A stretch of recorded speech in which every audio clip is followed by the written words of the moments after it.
আজি কথা পাতে এটা পোকৰ বিষয়ে আৰু যিটো পোক যদি লাগে মানুহক মানে ধ্বংস কৰি দিয়ে আৰু সেই Te encontré sin buscarte y sin amor.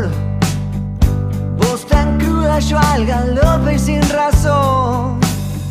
Nos fuimos hacia...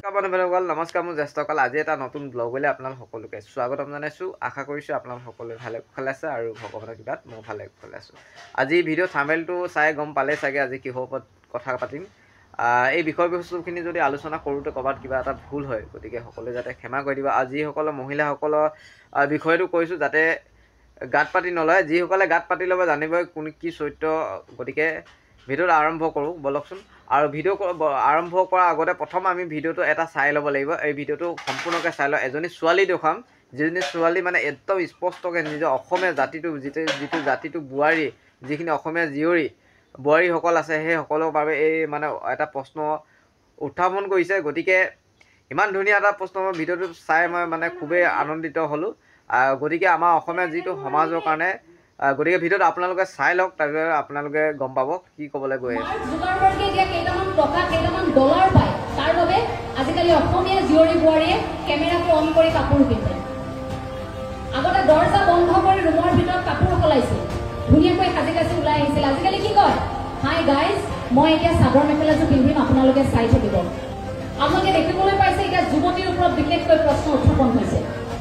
বা বাতৰি আপোনালোকে যেতিয়াই চাই পেপাৰখন খোলাৰ লগে লগে, টিভিটো খোলাৰ লগে লগে আপোনালোকে বাতৰি পায় যে একাংশ যুৱতী সহজ ধনৰ লোভত এতিয়া যৌনতাৰ দেহাত নামিছে। আপোনালোকে পায়নে? মই আচৰিত হওঁ। এয়া মোৰ অসম দেশৰ জীয়ৰী বোৱাৰী, যি জীয়ৰী বোৱাৰীয়ে জ্যেষ্ঠজনক দেখাৰ লগে লগে উৰণিলৈ পাৰ হৈ গৈছে, যি জীয়ৰী বোৱাৰী যি সমাজখন কেনেকৈ থাকিব লাগে সেয়া আদৰ্শ দেখুৱাইছে। এতিয়া ভিডিঅ'টো চালে আপোনালোকে কি বুজি পালে আপোনালোকে নিজে এটা উপলব্ধি কৰক। মানে যিটো আমাৰ অসমীয়া জাতিটোৰ বাবে, অসমীয়া যিসকল বোৱাৰীসকলৰ বাবে এই ভিডিঅ'টো ইমান ধুনীয়াকৈ উপস্থাপন কৰিছে তেওঁ নিজৰ মনৰ কথাখিনি, যে আমাৰ অসমীয়া জাতি ইমান মানে দুৰ্বল জাতি নহয়, বহুত উন্নত এটা জাতি। মানে কিছুমান মানে একাংশ ইউটিউবাৰ তথাকথিত কণ্টেণ্ট ক্ৰিয়েটাৰ বুলি ক'ব লাগিব, হাতৰ আঙুলিত গন্তি কৰিব পাৰি কেমেৰাটো অন কৰিব একদম পূৰা অশ্লীলতা পূৰা বিয়াৰ পাই দিয়ে। যে আমাৰ যিখিনি গাঁৱৰ মানুহ আছে, যিখিনি আমাৰ অসমীয়া যিখিনি জীয়াৰী আছে, যিখিনি অসমীয়া বোৱাৰী আছে, নিজৰ যিটো আত্মসন্মান আছে, নিজে সূতা কাটি নিজেই নিজৰ পৰিধান প্ৰস্তুত কৰা লোৱা বহুত এনেকুৱা আছে, নিজৰ ঘৰখন চলাই নিজৰ খেতি বাতিৰ লগত যে এনেকুৱা মানুহখিনিৰ ওপৰত অপমান কৰে মানে আমাৰ অসমীয়া জাতীয়। এতিয়া কি ক'ব বিচাৰিব আপোনালোকে? এটা নিজেই এটা উপলব্ধি কৰকচোন আপোনালোকে। তেনেসকল বোৱাৰীসকলে যিখিনি হাতৰ আঙুলিত গন্তি কৰিব পাৰে, সেনেকুৱাখিনি বোৱাৰীৰ কাৰণে আমাৰ অসমীয়া জাতিটো ধ্বংস হৈ গৈছে। মানে আমাৰ অসমীয়া জাতি এতিয়াও আমাৰ অসমীয়া বোৱাৰীসকলে মানে ইমান মানে সন্মান মানে জ্যেষ্ঠসকলক সন্মান কৰিব জানে বা উৰণি, কিন্তু এচাম মানুহ বুলি কৈছোঁ, এচামে কিন্তু ধ্বংস কৰি আছে।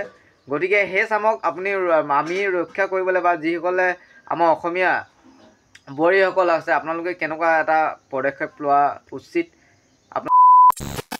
ভিডিঅ'টো কেনেকুৱা পালে গম নাপাওঁ, কিন্তু একদম পূৰা মনৰ কথাবিলাক কৈছে এই ছোৱালীজনীয়ে, আৰু ময়ো মনৰ কথাটোৱে কৈছোঁ।